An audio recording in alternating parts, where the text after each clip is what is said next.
evening and welcome to Deep Springs. We're glad that you're here. Don't mind me, just do what you always do. Y'all just keep talking, but everybody that's interested, we'll turn to John chapter 21. John chapter 21, and for some of y'all that think this is taking too long, turn to John 22 and you'll see what? That we're done. So, let's we'll finish this off and then we'll see where we're going next. I've got 3 different things that I feel led to do. Now I just got to pick the right time to do them. Looking forward to spending time. Yeah, y'all just come on in whenever you want to. We'll start when y'all get here. I'll let you figure out who the last one in the door was. But now we're be praying about where the direction that the Lord leads us. Like I said, I'm pretty confident in 3 directions, but you can only go one direction at a time. So we're but I guarantee you this, it'll be about Jesus, and it'll be all about that, and we'll make sure to make it relevant for us today. Sure is good to see you kiddos here. Ain't y'all pretty? Everybody had a good week? The kids are all smiling, and adults are all sighing breath.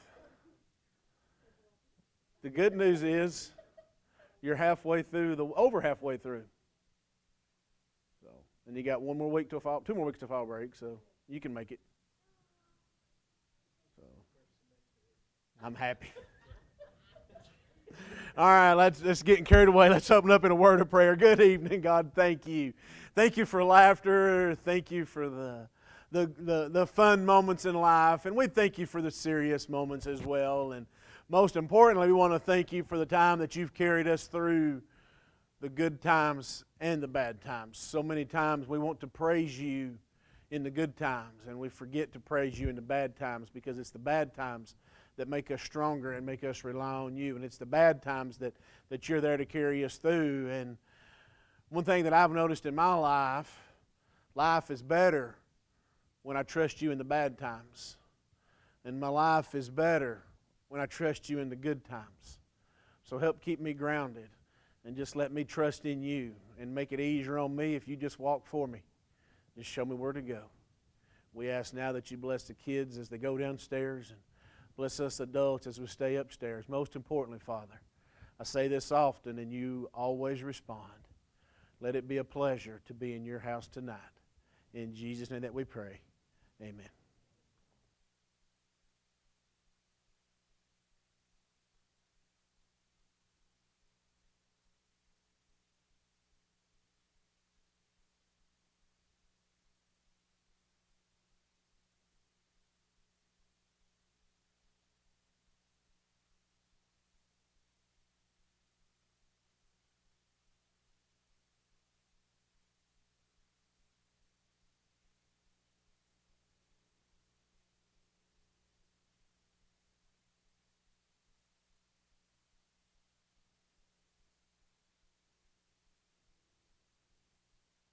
All right, good evening. John chapter 21. John chapter 21.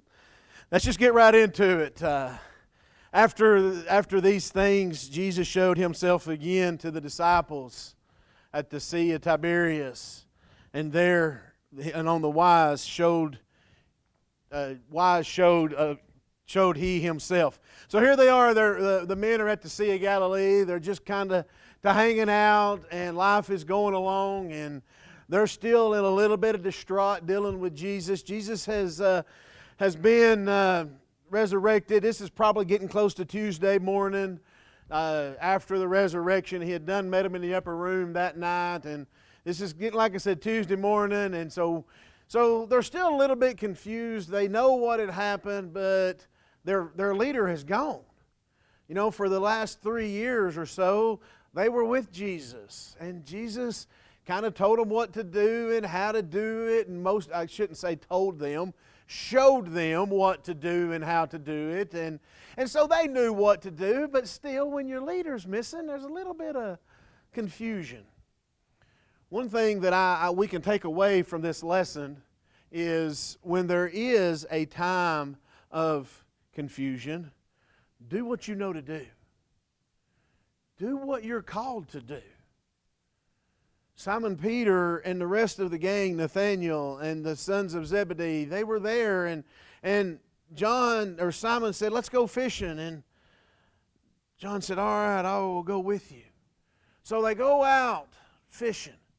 They did what they knew to do. They did what they knew to do.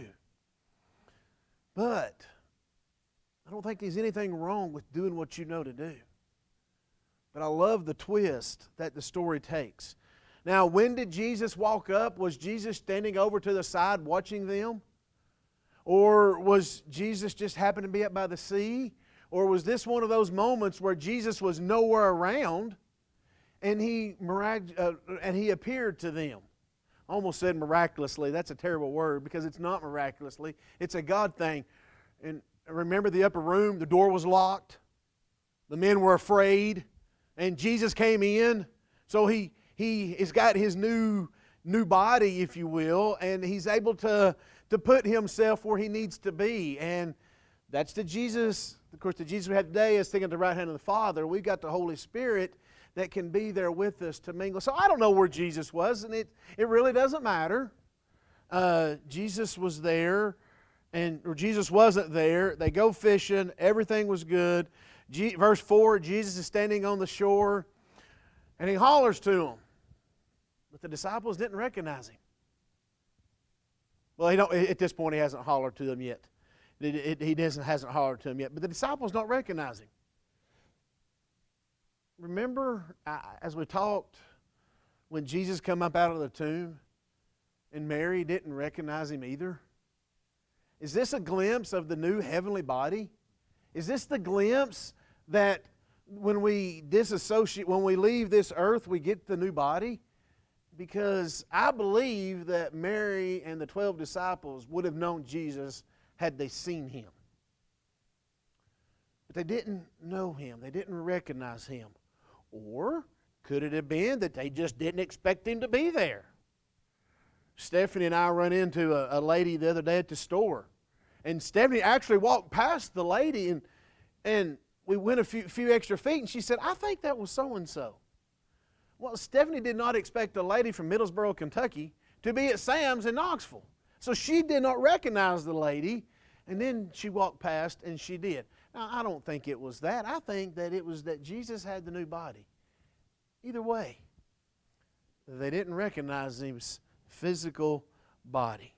So they threw their nets to the side of the boat, and they were fishing, and then Jesus calls out to them, and they said, children, sirs, might be a good translation, friends, have you any meat? Have you any fish?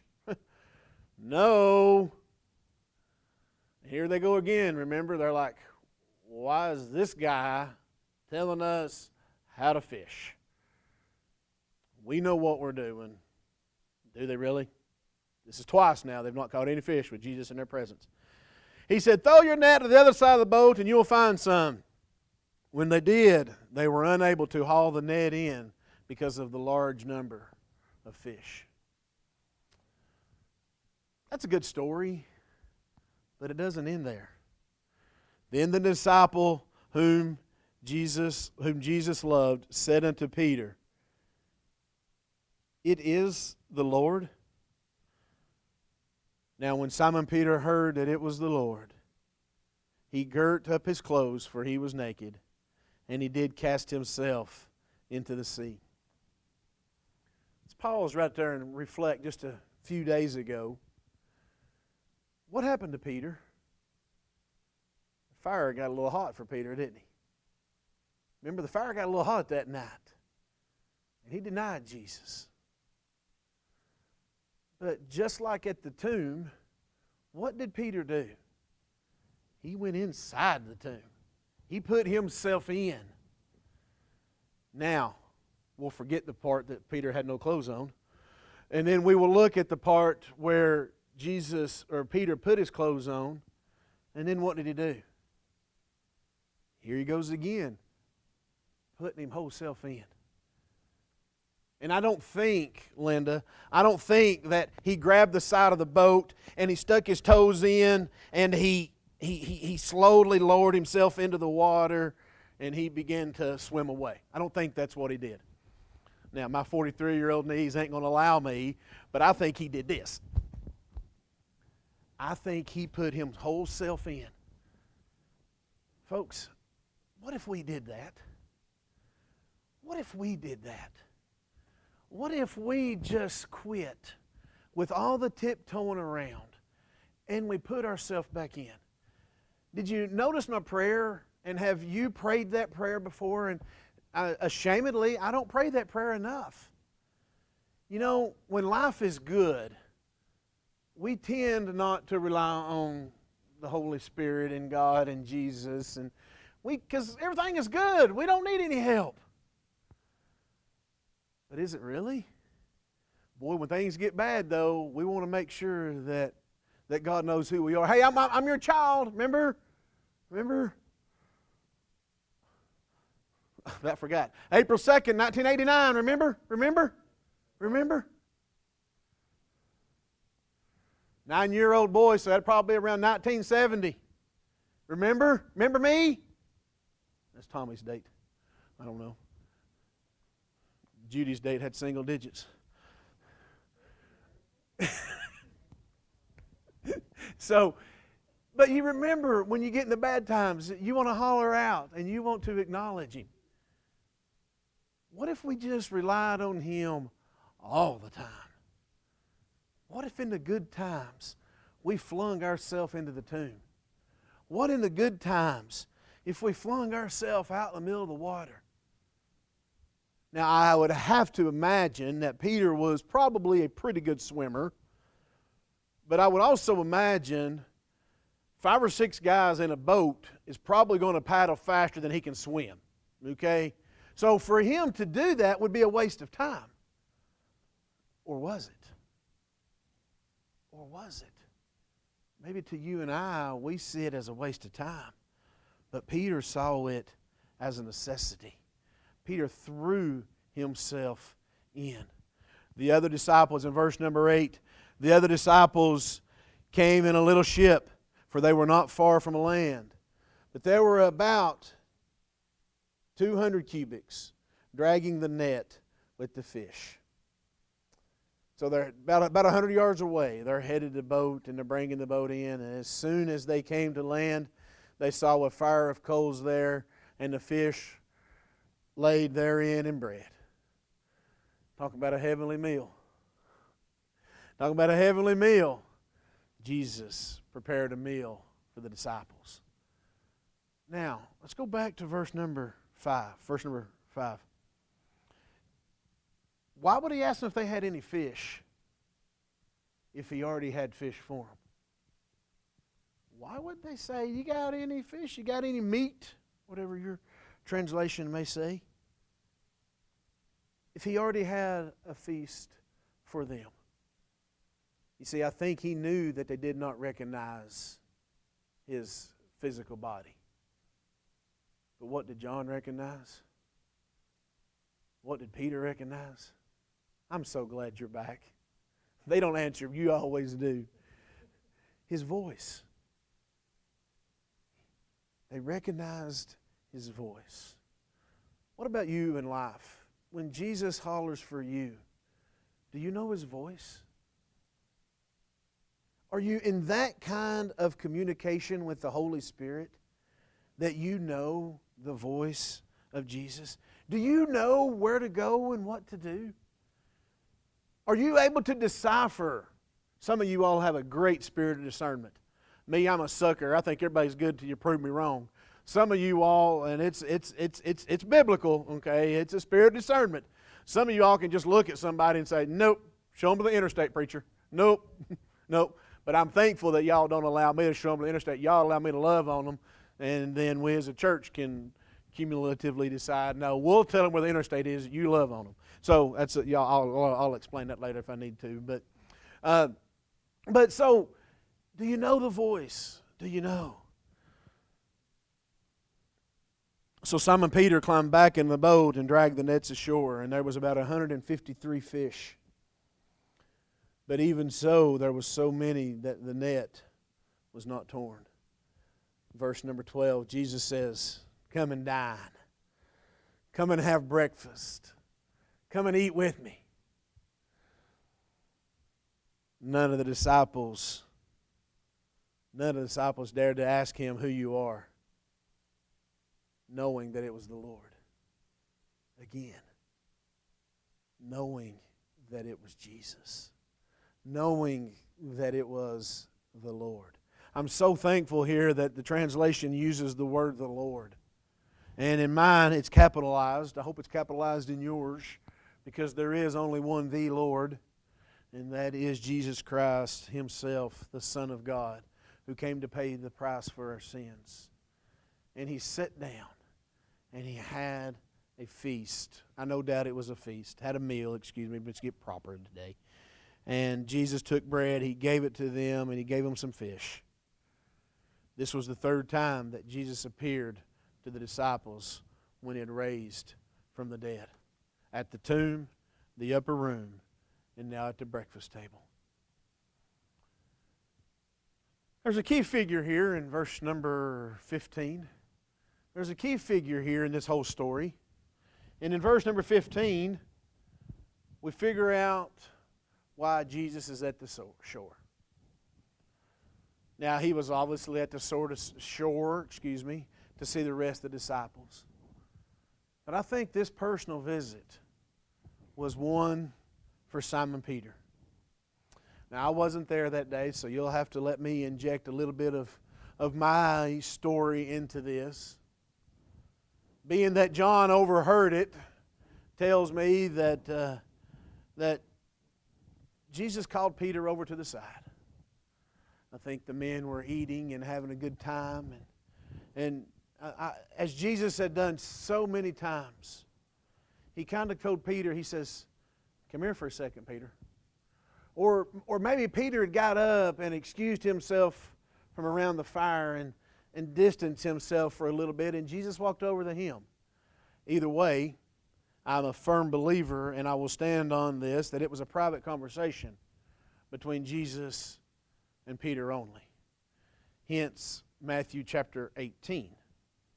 If you have aught against your brother, go to them in private. So many of you do that. So many of you, I hear the private conversations, and then I hear the aftermath sometimes of the private conversation when us men get our hands smacked by various ones of you all. And I'm thankful for those hand smackings. It's not a bad thing. You do it in private, and we fix it. And what does the Bible say? If you go to them in private and they fix it, then you've gained a brother. And then verse 16 and 17 goes on to tell you what to do if they don't do that. But we're not worrying about that, because we're going to fix this thing, because we rely on our Christian brothers and sisters to help us along the way. So Peter and Jesus have this little story back and forth. Simon, verse 15, he said, "Simon, son of Jonas, do you love me more than these?" "Yes," he said, "you know that I love you." "Then feed my lambs." The lambs reference there is not to the lambs, of course. It's to the baby Christians. You know, Peter was the first preacher. Peter was the pastor of the church. It wasn't yet, but was about to be adorned pastor of the church. So he said, make sure you feed the immature Christians, the new Christians, if you will. Now, I want to point out that when Jesus was raised from the grave on Easter Sunday morning, and before He ascended to heaven on Resurrection Sunday, there was 50 days. 50 days. Okay? And in that 50 days, He made Himself known to over 500 people. You know, last week we talked about maybe the resurrection was not real. Well, it's not. It's real, okay? But we talked about some of the theories. They stole His body. The Roman guards let their guard down. Well, in order for Jesus to make Himself known to 500 people, don't you think that 500 people would have to have the same story? I'm pastor of Deep Springs Baptist Church. I do good at having 3 people have the same story. Thank you. There you go. You saw the humor in that. I love my church and I love you all. But we couldn't fabricate that story. But the flip side to it is, and you're talking, there's a lot of people in the Middle East at that time, and he only made himself known to 500 people. You know what that tells me? They were only about 500 Christians. Maybe there's a few more. We don't know the exact number. Matter of fact, they weren't even Christians yet. They were still Jews, I guess. They didn't become Christians till the day of Pentecost, but well, they were in the process of changing over. You know, the greatest man to ever lived only had 500 friends. Only had 500 followers. Mercy, my Facebook, I got about 4 times that many on my Facebook. So I got more followers than Jesus. I'm nowhere near as important.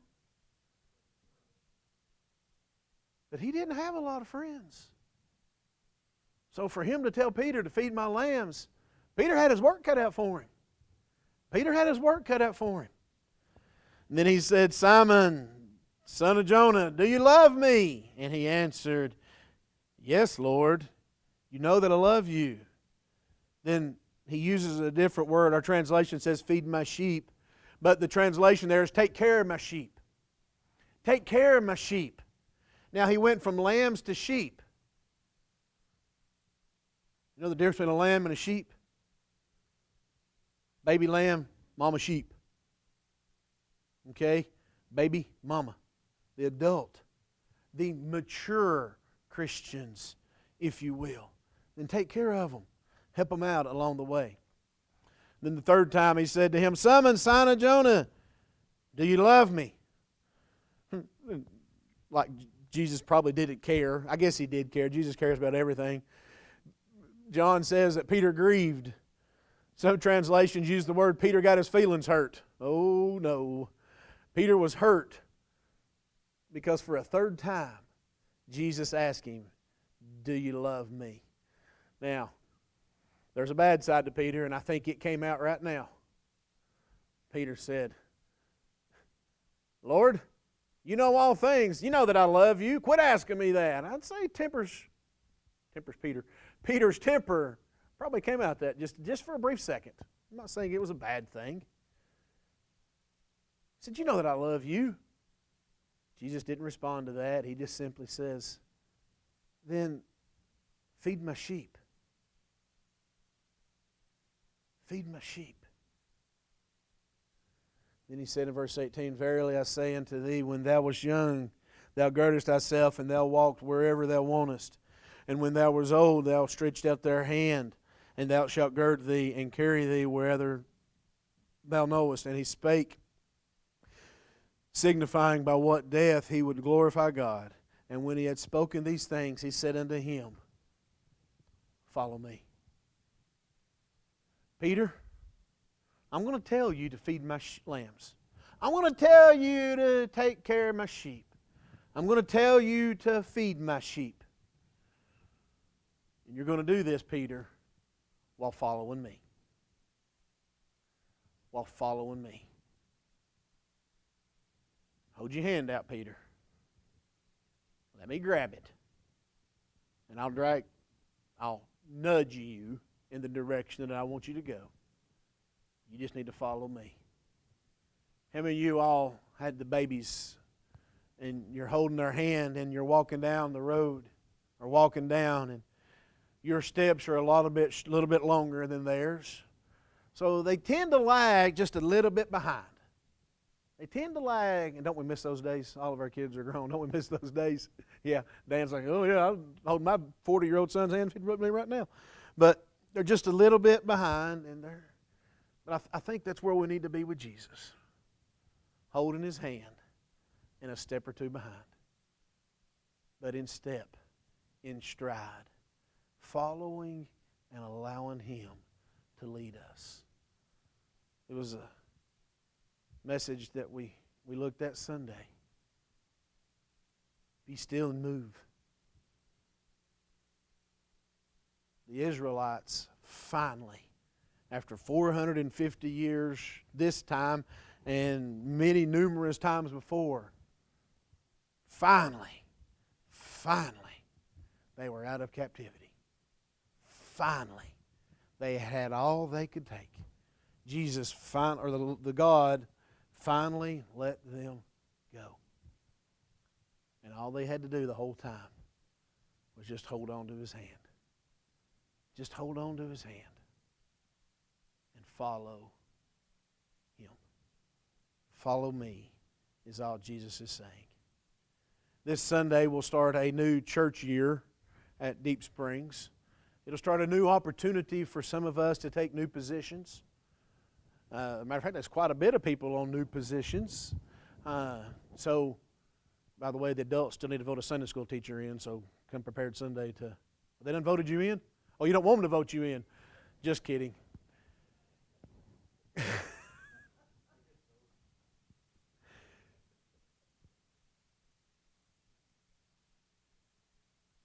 But what if a new start, a new beginning, what if we did what Peter did and just put our whole self in? This is 2 stories in a row, 2 chapters in a row that Peter put his whole self in. And what if when we dove into the water, that if we just grabbed up and grabbed the Master's hand and let Him tug us in the direction that He would have us to go? When you as an adult had a kid and they bucked up on you a little bit, and we've all been there. Every kid bucked their parents. If they didn't, then you were, I don't know, probably not a good parent. But they buck up on you. At the end of the day, who won the battle? The parent. We drug them into Walmart. We drug them into the dollar store. We drug them into church. And they didn't want to go, but when they got there, we're so glad they did. Well, let's not buck up on Jesus, okay? Because He's going to take us where He wants us to go, right? I remember one time I took the girls to Walmart, and they didn't want to go with me. Well, I couldn't leave them home by themselves, so I made them go. We all 3 cried all the way to Walmart. By the time I got to Walmart, I had my tears dried up. They cried all the way in Walmart. I got what I needed and got out. They cried the whole way back home. It was an hour-long cry. And I cried probably 45 minutes of that hour-long cry. And then we got back, and we settled down, and things were fine. The end result was we all went to Walmart. The problem is we had a miserable time. The end result's going to be that God's going to put us where He wants to put us. We just got to decide if we're going to go easily or the hard way. Peter did it both. Peter did it the hard way and the easy way. Notice the hard way, though, Peter got in trouble. And the good way, God blessed Peter. What kind of church are we going to be? Are we going to follow Jesus the easy way? Meaning that it might be hard. The easy way is wherever He would lead. Or are we going to fit and kick and scream the whole time? I want to put a sign on the door. As for I in Deep Springs, I want to serve the Lord. I know that's not what the Bible says. It says, as for me and my house, we will serve the Lord. But what if we put that sign out there? As for I in Deep Springs, I want to serve the Lord. And more importantly than that, what if the world saw us walking around like this? What if the world saw us walking around like this? Linda, what you got your hand raised for? Oh, it's not raised. I'm just holding on to Jesus' hand and He's letting me go wherever I need to go. Wouldn't that be a beautiful picture for the community to see? What kind of church are we going to be? Let's just follow the Lord.